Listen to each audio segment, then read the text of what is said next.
What's up mga katropa? Welcome back to another video. Kumusta po kayong lahat? And today po is December 3. So meaning, ito po yung ating pangatlong araw ng ating Vlogmas. At ito'y mabilisan lang po mga katropa kasi tomorrow po is meron na ulit tayong pasok. So back to work na naman po tayo.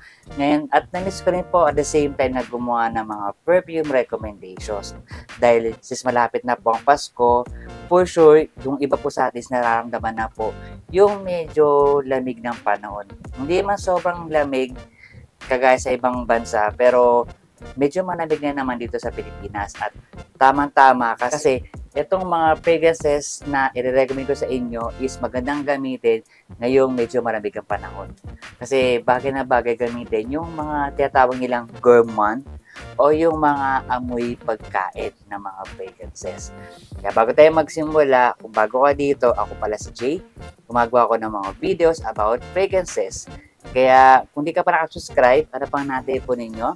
I-click na po yung subscribe button dun sa baba at yung bell notification na katabi nito para notify ka sa bago ko upload. First on our line, kung mahilig ka sa amoy ng Tom Ford Bitter Peach at medyo on a budget ka, ito yung magandang clone.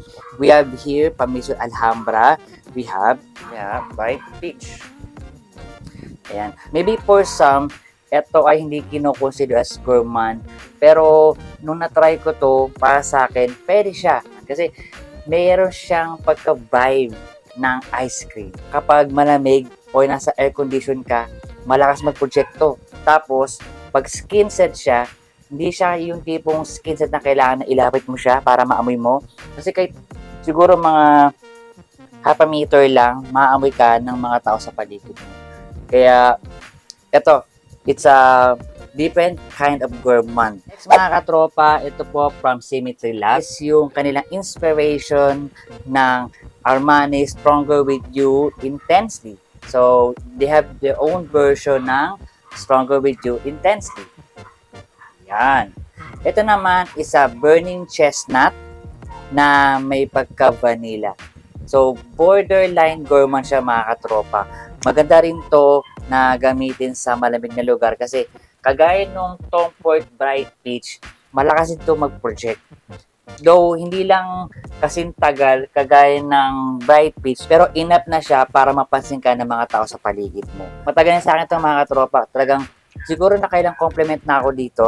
Saka sa dami na ino-offer nila, isa to sa kanilang mga bestsellers. Kaya no wonder ko bakit marami nagkakagusto dito sa Stronger With You Intensity. Kasi unang-unang mga katropa, kung tama ang pagkakaalam ko, stop production na po yung perfume na yun. At wala pa akong nakikita na nagko-clone ng Stronger With You Intensity. Kaya kung gusto mo yung scent na yun, dito ka na sa Symmetry Lab, Stronger With You Intense. Next mga katropa, dito tayo sa perfume na nag-viral sa TikTok. Kasi bukod sa maganda yung kanyang scent, at the same time, napakamura nito. So, we have here from Al Rehab, we have Choco Mask. Yan o. Ito mga katropa is magandang pang-layer sa mga fruity scents, pati na rin sa mga floral. Maganda itong ipang-mix match.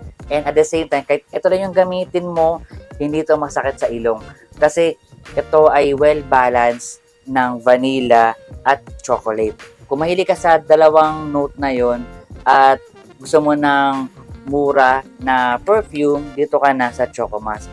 Kasi right now mga katropa, ito is mga nasa 300 to 400 pesos lang. Unlike before nung nabili ko to, almost 500 ko to nakuha eh. At ito ay available hindi lang sa TikTok, pati po sa mga iba pang platforms like Lazada, at lalo na sa Shopee. Ang dami nagbibenta nito. Hindi ka mauubusan ng perfume na to. Kaya kung ikaw is mahilig sa chocolate and vanilla at on a budget ka, dito ka na sa Al Rehab Choco Mask. Tropa, another from Al Rehab. We have here French Coffee. Itong bottle na to mga tropa, ito na yung kanilang bagong packaging kasi yung una, yung naka-square type siya. Pero honestly mga tropa, mas gusto ko yun kumpara dito sa bottle na to. Pero syempre, ang importante naman kung ano yung scent na ino-offer niya. Ito is mag-agree ako sa sinasabi ng lahat na ito ay kaamoy ng Hansel Mocha. No doubt. Kasi ang sarap ng amoy niya. Alam mo yun, nakakagutom siya. Tapos, ang lakas din niya mag-project. Tapos, eto, para sa akin, Hansel Mocha with a twist. Kasi meron ako naaamoy dito na coconut. So, medyo mas projecting to kumpara dito sa Choco Mask. And at the same time, ito mas tumatagal to kumpara dito. Pero, either the two can do the job for you kung mahilig ka sa amoy pagkain. Kaya, isa rin to sa nag-viral sa TikTok kasi dami talagang gusto rin netong scent na to. Kasi napaka-nostalgic siya eh. At napakamura lang neto. Ito ay hindi pa aabot ng 1,000 pesos for 100 ml. Kaya sulit na, especially kung mahilig ka rin sa amoy coffee, amoy Hansel, at amoy coconut. Dito ka na sa French Coffee. Next mga katropa, ito yung pinakaunang kong gourmand perfume sa aking collection. We have here from Salvatore Ferragamo. We have Uomo, yung original. Yan. Ang maganda dito mga katropa, kagaya nung Bitter Peach, ito ay a different kind of gourmand. Kasi hindi ito yung katulad na ibang gourmand na chocolate, candy, coffee, vanilla. Ito mga katropa, it smells like tiramisu. A sweet and a bitter kind of dessert na ito is mag-e-elevate sa'yo. Kasi bukod sa sobrang bango niya mga katropa, mas sobrang long-lasting to. Hindi sa pagiging exaggerated, pero sa balat ko, lumalagpas to ng 8 hours. Kung hinahabol nyo is yung gourmand na sobrang lakas mag-project, napaka-long lasting, at yung talagang tipong wala ka masyadong kaamoy, o yung talagang magiging unique yung amoy mo ng gourmand, dito ka na sa Salvatore Ferragamo. Next mga katropa, kung mahilig ka sa amoy ng 1 Million Lucky, meron akong magandang glow na i-recommend sa inyo. We have here, Pampendora Scents. We have Milano Plantina. Medyo, yan. Diba? Yun nga, like what I said mga katropa, para sa akin ito ay 1:1 clone ng Paco Rabanne 1 Million Lucky. At ito is isa rito sa magandang gourmand perfume. Kasi ito is meron siyang hazelnut at honey. Yun yung prominent na maamoy mo dito. And at the same time, meron din siyang halong mga fruits.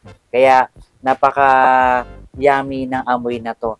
At dahil sa meron siyang hazelnut note, makakaamoy ka ng may pagka-chocolate itong 1 Million Lucky. At ito is isa nito sa mga gourmand perfume na hindi masakit sa ilong. At maganda rin gamitin ito kasi mga katropa, since discontinued na nga yung 1 Million Lucky, meaning wala kang masyadong kaamoy kapag ito ang ginamit mo. Kagaya din nung ibang mga gourmand, nagtatagal dito sa akin ng more than 7 hours. At sa clothes, matagal din siya ng more than 9 hours. So if you like the scent or the DNA of 1 Million Lucky at gusto mo ng magandang copy at wala ka na mahanap noon, dito ka na sa Milano Plantina. And last mga katropa, dito tayo sa aking mga Bath and Body Works. Kuhain na natin itong Confetti Cake Pop. Yan. Isa ito sa mga sweet scents na ang prominent na maamoy mo ito is may pagkaamoy vanilla na candy. Pero kahit candy scent siya, hindi siya yung masakit sa ilong at nakakasawa na amoy-amoy. Ito ay unisex mga katropa. Mukha lang siyang pampabayo yung itsura. Pero even guys can wear this. At ito is medyo rare na wala na yata ako nakikita nagbibenta nito. Pero kung meron kayong selo na makukuha nito, you must get your hand on this. Kasi talagang sobrang ganda nito. At alakas nito mag-project. Siguro kahit sabi mong body mist to, yung projection niya talagang tumatagal din siya. Hindi kagaya ng ibang mga body mist na mabilis mawala. Pero wala kang mahanap nitong Confetti Cake Pop. Ang isa sa mga pwede ko ma-recommend sa iyo is yung Warm Vanilla Sugar. Hindi ko sinasabing 1:1 siya, pero nasa genre siya ng ganun. Na vanilla na matamis na hindi nakakasawa. Pwede ka dito. Next mga katropa, another from Bath and Body Works, we have Midnight Amber Glow. Yeah, Midnight Amber Glow. Ito naman mga katropa is another coffee fragrance. Magkaiba lang sila ng French coffee in terms of sweetness. Kasi kahit ito is meron itong caramel latte, hindi siya yung sweet na nakakaumay. ito is magandang gamitin sa air conditioner o sa malalamig na lugar kasi meron din siyang kasamang liquor kasi meron siyang bourbon. So, napaka-boozy. So, very sensual yung amoy na itong minute na perfume. And don't worry mga katropa kasi kahit lalaki, pwede magsuot. And lastly mga katropa, yung bubuo sa ating gourmand perfumes.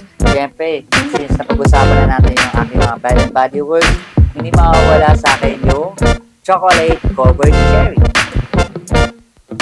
Ayan. So, ito naman mga katropa, isa ito sa mga rare na body mist. Kaya, kung meron kayong mahanap ng mga nagbibenta nito, huwag kayong mag-hesitate. Maganda itong pilit na ito. At maganda itong i-add sa collection. Kasi, ito yung gourmand na hindi nakakasawa amoy-amoy. Kasi, ito isang balance ng cherry na hindi naman amoy gamot. At meron din siyang liquor na nagkapag-booziness. And yung chocolate nito, hindi yung chocolate na kagaya naman dun sa Chocomas. Ito is more on, para sa akin, parang dark chocolate. At yan sabi ng iba na ito is hindi nalalayo sa amoy ng Black Forest. Which is, I agree naman. Kasi, ang sarap ng amoy niya. Kasi walang-walang mahilig ako sa Black Forest. Pero nung naamoy ko to, hindi talaga siya yung tipo na nakakasawa na amoy-amoy. Even guys and ladies can wear this. And also, kapag maating ka ng mga night party o kaya mga late nights, okay na okay to. Kasi nakailang compliments na ako nung ginamit. So, we have it mga katropa yung ating mga recommendations. And I hope na meron kang nagsasabi sa mga pinipili. And maraming salamat po sa pagtakay. Umabot na maganda sa dulo ng video na to. At kung ito ba nagustuhan po ninyo, please give this video a big thumbs up, comment, and subscribe na naman kung subscribe. And don't forget to hit the notification na katabi nito para notify ka sa mga uploads. At kung may mga social media, please to follow me sa Facebook, Instagram, at TikTok. I-search lang po JNB221. So I'll see you on the next video. Peace, kill.